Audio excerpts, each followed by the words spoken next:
Hi, Misha here, and I have another ship from the Alien movie franchise for you today.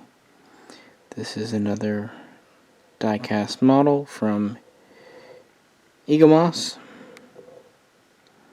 We've already had the Nostromo, the Sulico, the Narcissus, the shuttle, and we even had the dropship.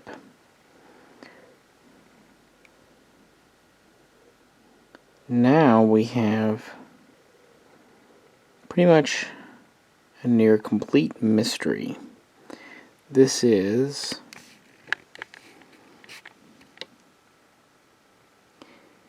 the so-called Derelict ship. Alien Derelict, where really everything started to go horribly wrong for the crew of the Nostromo. And I've chosen to lay it down because that's how we saw it in the film. But of course it does come with a stand. This is one of 3,000 made, and it actually just pegs into the stand, so actually quite very secure, which is good because it's a very round shape. And that's about all you can say about it. It has rounded edges, and nothing else about it really makes sense. And I think that was the point. They did not want this to make sense. If so, mission accomplished. It does not make sense. No one would ever mistake this for a human vessel. Most would not even mistake it for a vessel.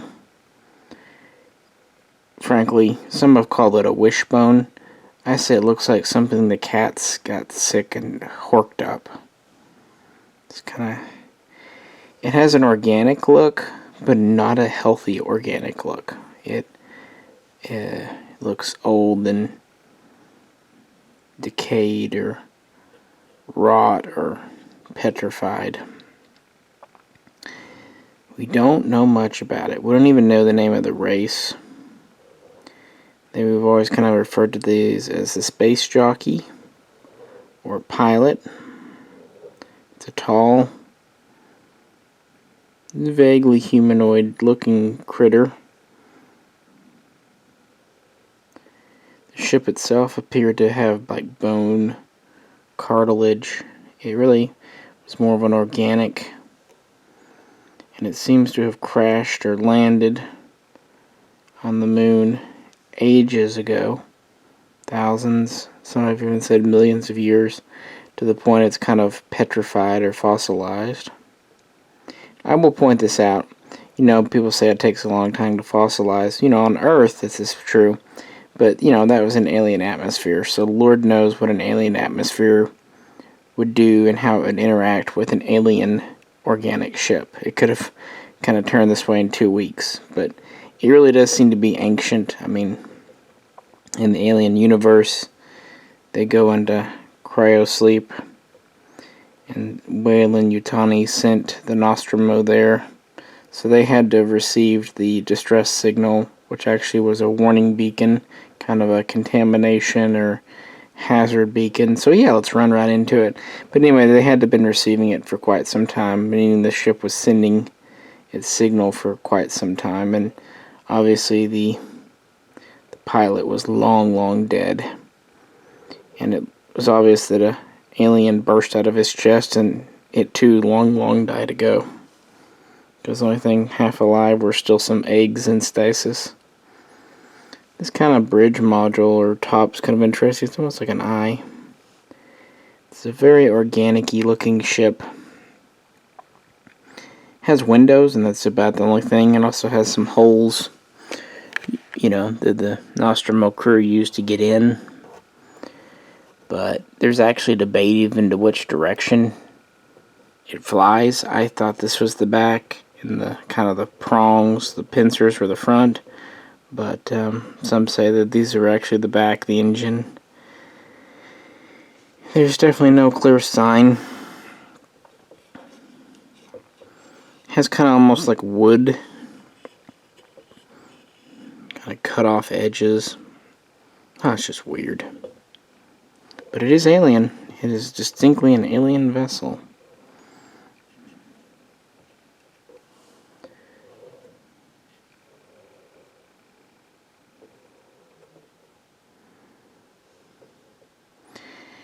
The crew were quite large, maybe 8 meters. So this has very big rooms, very big corridors, very big cargo holds.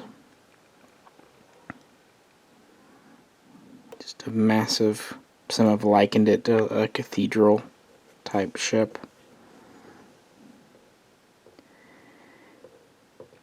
This was in Alien. It was also briefly making a cameo in Aliens. And I am not getting into the whole Prometheus engineer thing. I think it just doesn't work. The time scale for Prometheus and how things are attempted to be tied, it just doesn't work. So I'm just going to stick with the original. It's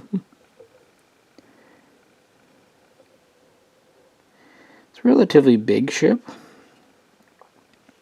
These prongs or forks are about 160 on the short one to 170 on the long one meters. So sorry, 160 to 170 meters long. And width, it's anywhere from about 115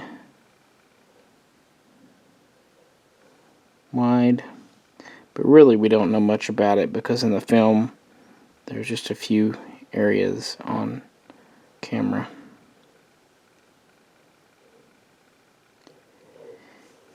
So the model itself, it has nice patterning, very neat texture.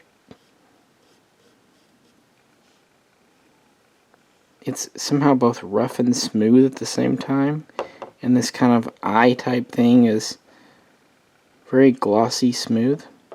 This back part is metal, meaning your weight's all back here, and of course our pincers are polymer, which makes sense. They have more curves and that would have been harder to get in metal, but it's nice that the weight is all back here to give it some balance, and that's where your stand plugs in,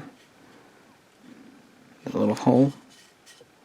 We could always just say that's the little hole that they went through to get to the alien egg cavern in the film, where Doctor Who got a face hugger on his face, and then a chest burster bursting his chest. I wonder how many people that turned off cornbread for a while. Just a thought. See what I mean? Like on the edges, it kind of has these rounded, almost like it's cut off bone or tree stump. That's just weird. But again, they wanted something alien. Mission accomplished. I think I want to go get the Mishaco now just to feel more at norms. But yeah, this was the latest in the alien line. It's only our 5th alien ship.